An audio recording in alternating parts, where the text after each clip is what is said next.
Hello, friends. I am Chevy. Welcome to my shed. How are you today? How's life in your world? How's things where you are? I hope it's fantastic. Everything here is great.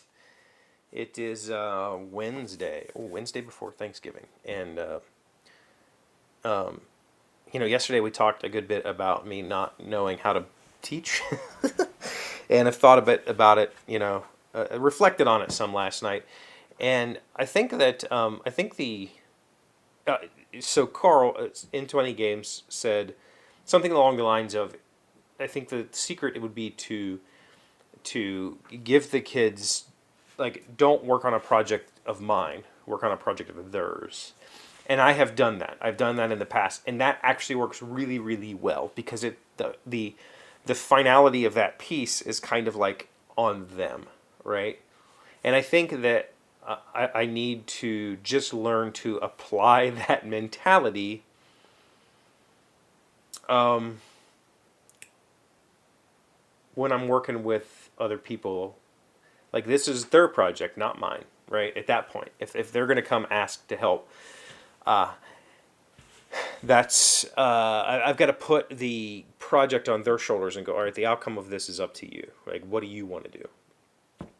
And I think the answer there, reflecting on that response, reflecting on my thoughts about that is, if I'm working on something that is for somebody else, or that I have some sort of standard to say, all right, I'm working on this, and this is the outcome that I wish to have, and they want to be involved in that process, or they show interest in working with me, either I find a part of that project that they can help me perform without the added, where failure is an option, or I say cool, and I put that project aside and we work on something together, right? And I think those are the real choices. Saying fine, I'll let you screw it up and I'll fix it is just not the right way to approach that situation. What I was talking about. So, I think I have tried to do that in the past. So one of the situations that has come up is, my youngest wanted a headboard, and I built a headboard. And did I publish a video on that? I think I published a video. I mean, I did a video. I recorded a video. I don't know whether I published it or not, but there was a video at some point of that headboard.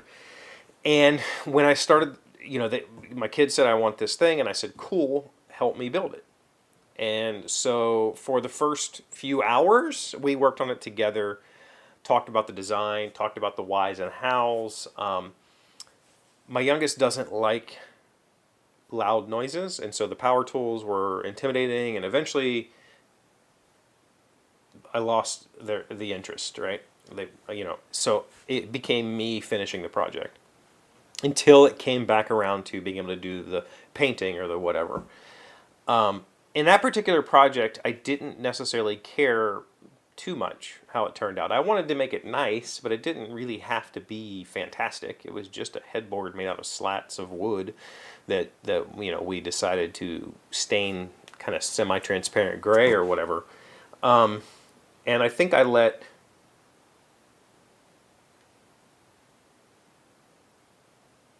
was able to give a little bit more freedom there to allow for the unexpected. Because it's in my kid's room. Like, whatever the kid wants to do, that's what we do. And ultimately, I think what came out of that was a very nice project. It turned out really, really nice. Something that they appreciate and will appreciate for a long time. And, despite the fact that I ended up kind of doing most of the work myself, we did get to spend some time together down here. We did get to spend some time on the tools, learning about things, and that was an important part of the process. And I didn't feel overwhelmed by it. And so I think that, the reality is it's entirely possible that I have already overcome that, or I shouldn't say I know I haven't, but it's entirely possible that I have developed a modicum of acceptance in letting an inexperienced person work alongside me. I just need to test it, right? I need to have more time in the shop with them, with either my kids or with him or whatever, to work through. All right, let's do parts of this that you're capable of doing.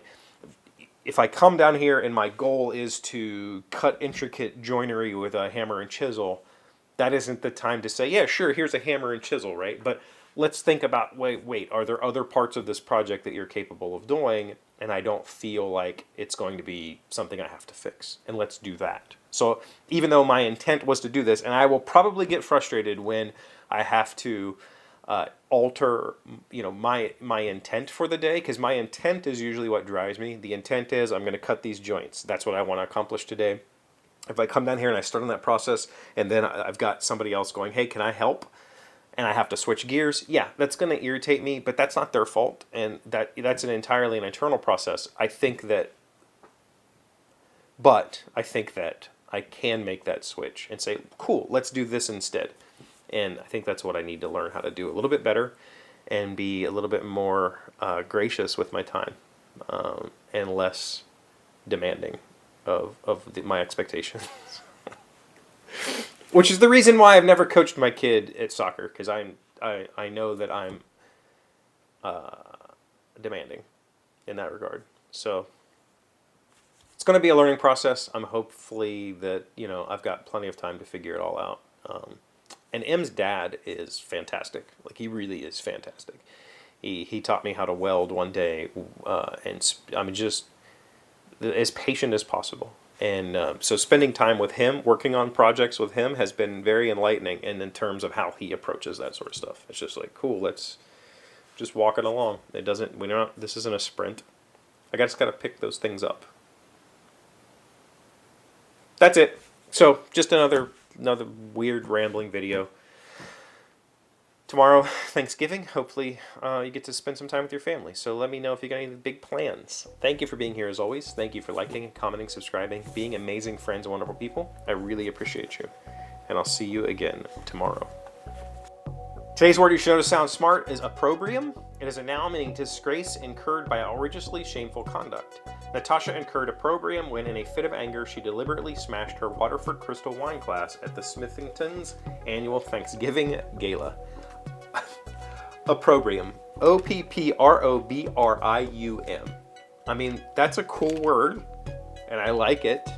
Interesting that it's a Thanksgiving description, considering tomorrow.